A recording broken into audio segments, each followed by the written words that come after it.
Today on Canadian Firearms Review, we take a look at the Mosin Nagant.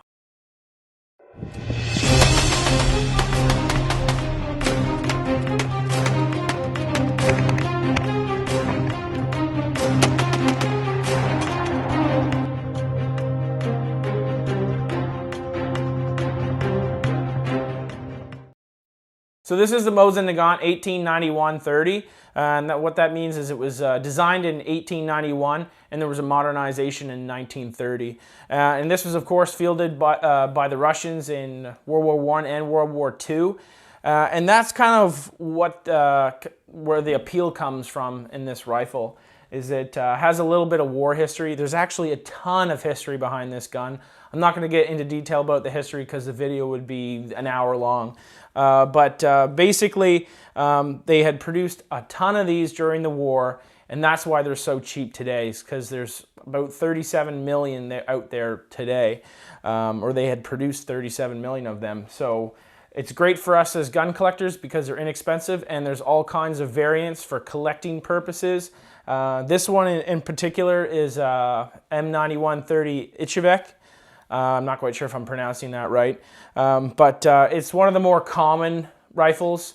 So if I plan on refinishing the stock or doing any sort of modifications, I won't feel too bad that I'm damaging like a collector item. But like I said, they're so inexpensive, and that's part of the fun, is going to the gun store. If you can get your hands on a crate of these and pick through the crate and find one that suits you best. There's so much history behind them, with all the different stampings and where they were manufactured. You could do a lot of research on your own. There's a lot of good resources online to look up exactly where your gun was manufactured. But that's where I find most of the fun in these firearms. But it's a war era rifle, bolt action, of course. And like I said, in 1930, they updated the action here. They added an interrupter, so you wouldn't have any double feeds when trying to chamber around. And because it takes a rimmed cartridge, you kind of have to be careful when loading it by hand, making sure that you don't overlap the rims backwards, because then you can get rim lock and you won't be able to chamber around. But it also has a groove in here in the upper receiver to allow for stripper clips, so you can put it in stripper clips and just load it by stripper clip, which is a lot faster. So that's one of the better features of this rifle with the stripper clips, is you can load it real quick. It's a really simple design. It's a bolt action. If you disassemble this thing, the trigger is so simple, and it's easy to disassemble. There's some barrel bands here. You just take the barrel bands off. The barrel shroud comes off, and just take a couple flathead screwdriver, take a couple screws off there, and then you can pretty much take this rifle down. But an excellent little piece. And during the war, they kind of had to speed up production because there was such a huge demand for arming the army. They actually they cheapened up the receivers. They didn't take very much time with fit and finish, and they rounded off the receiver, and the milling job is quite rough, but it still performs exactly like any of the higher end Mosin Nagants out there. It's a fun gun to shoot, and it's quite accurate out at the range. At 100 yards, you can get some decent groupings.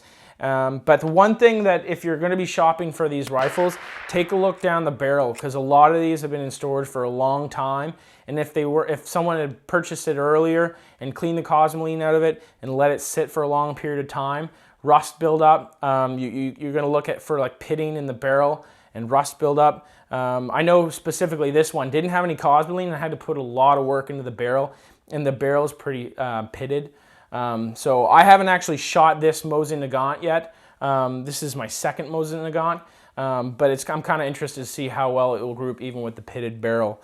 But then again, this gun here I purchased not to be super accurate. This is more kind of a fun gun to bring to the range and pop off a few rounds at some targets and have fun. That 7.62 by 54R cartridge is quite fun to shoot.